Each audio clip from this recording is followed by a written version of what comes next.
is Professor Helical Prasad from Institute of Aeronautical Engineering from the Department of Mechanical Engineering.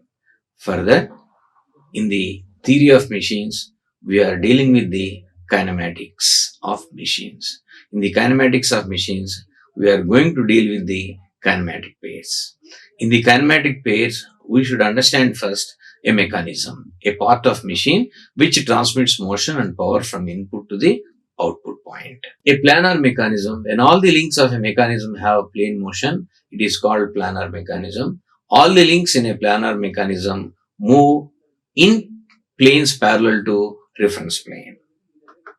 A machine is a mechanism or collection of mechanisms which transmit force from the source of power to the resistance to overcome. Relevance of the kinematic study. It requires motion requirements, design requirements. Motion requirements will have study of position, displacement, velocity and acceleration of different elements of the mechanism, and we are going to give the input through the desired mechanism to give the desired output motion. This deals with the motion of the study of, or we call it as the mobility. And design requirements are determination of the shape and size. Requires knowledge of material because the pairing elements have to resist the torque and forces. Require the knowledge of the stress. They should be able to transmit the required stresses and they should oppose the stresses that are developed during the transmission of the force. Requires knowledge of the load acting. Static load or dynamic or inertial load.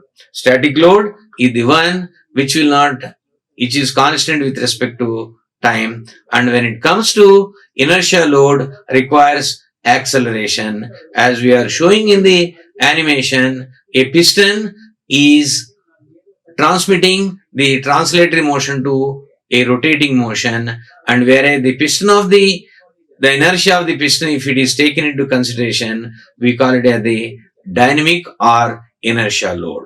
Requires acceleration. Further, when we look into the pairing elements, because the motion has to be transmitted from one link to the other. See, our topic today is kinematic pairs. The geometrical forms by which two members of a mechanism are joined together so that the relative motion between these two is consistent. Such a pair is called the kinematic pair, where you can see a prismatic members and a link, that is called a link which is having a 90 degrees motion to each other. A mechanism has been defined as combination so connected that each moves with respect to each other.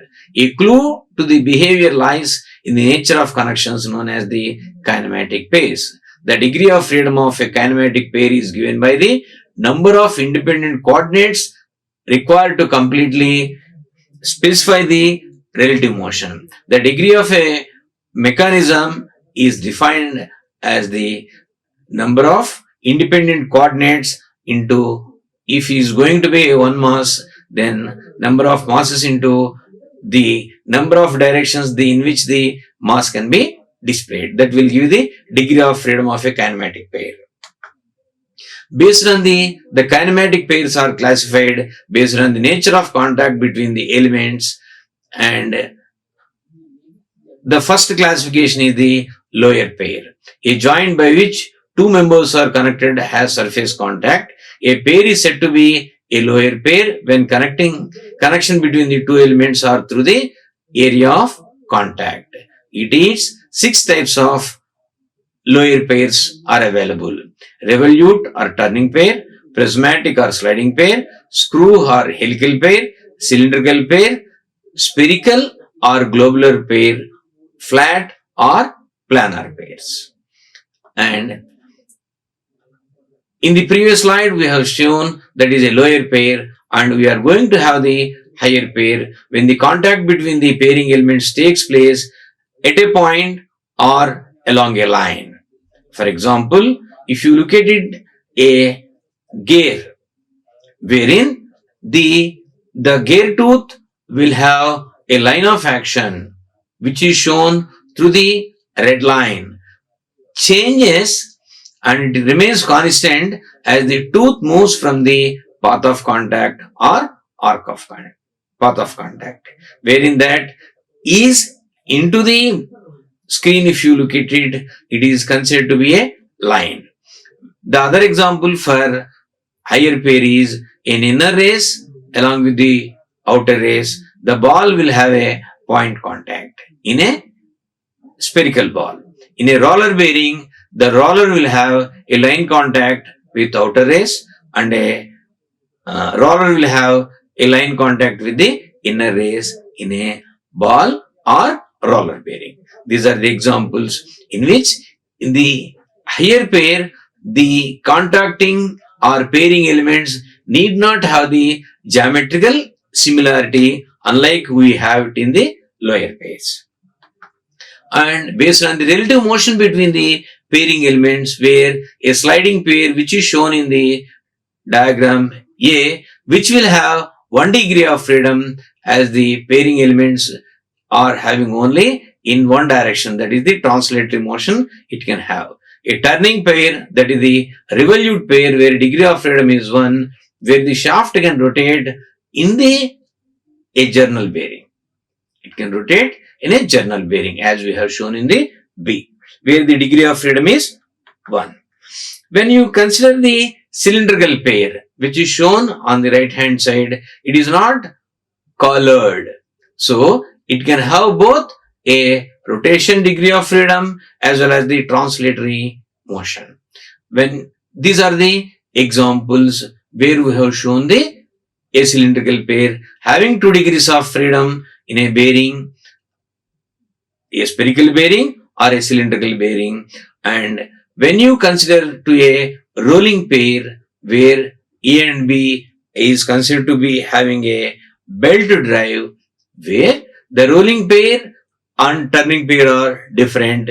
A rolling pair is defined in such a way that if the member A rotates by 360 degrees, it will not have the same contact with the pairing member. The contact point changes along with the line or point.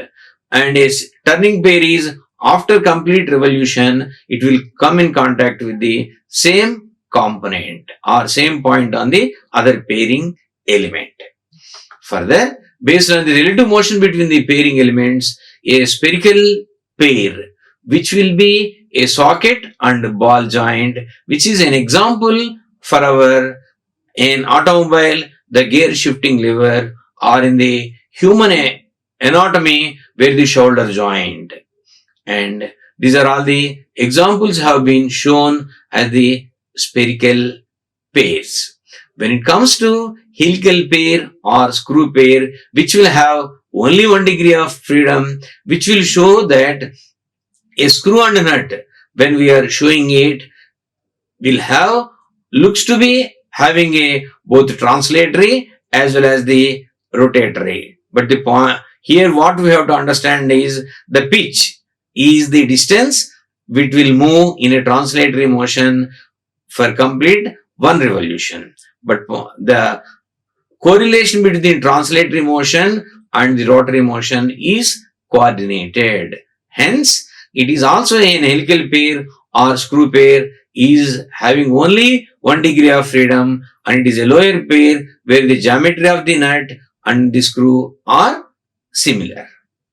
Further, based on the nature of mechanical constraint, they are classified as closed pair, unclosed or force closed pair. A common follower is an unclosed pair, whereas a closed pair is a prismatic one. When you see the diagram with respect to A, it is a lower pair based on the surface contact, and it is a prismatic pair based on the relative motion, and it is a closed pair because it is experiencing only 1 degree of freedom.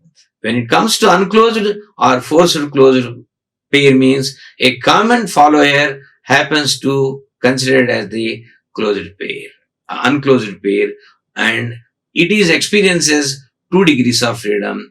Because of nature of contact, it is in higher pair. And as it translates, and also it can have another degree of freedom at the contact point. But the follower is kept in contact with the cam by virtue of a spring, then we call it as the forced closed pair. Then when it considered to be a constrained motion, one element has got only one definite motion relative to other, then we call it as the constrained motion. It is a completely constrained motion where you can see a prismatic pair which can have only translatory motion, and a shaft in a journal is also completely having only rotary motion. So in both the cases, the shaft is having collars on both the ends. Hence, it is completely a constrained motion. Then successfully constrained motion means it goes with the a footstep bearing by virtue of its gravity or external load. The shaft is completely constrained by virtue of its self weight, and it is considered as the successfully constrained motion. An incompletely constrained motion, as it looks, as there are no collars on the shaft, as we look at it, it can have rotation as well as the translation. And this particular journal members, we consider it to be a incompletely constrained. Thank you. Like, share and subscribe. Hit the bell icon for more updates.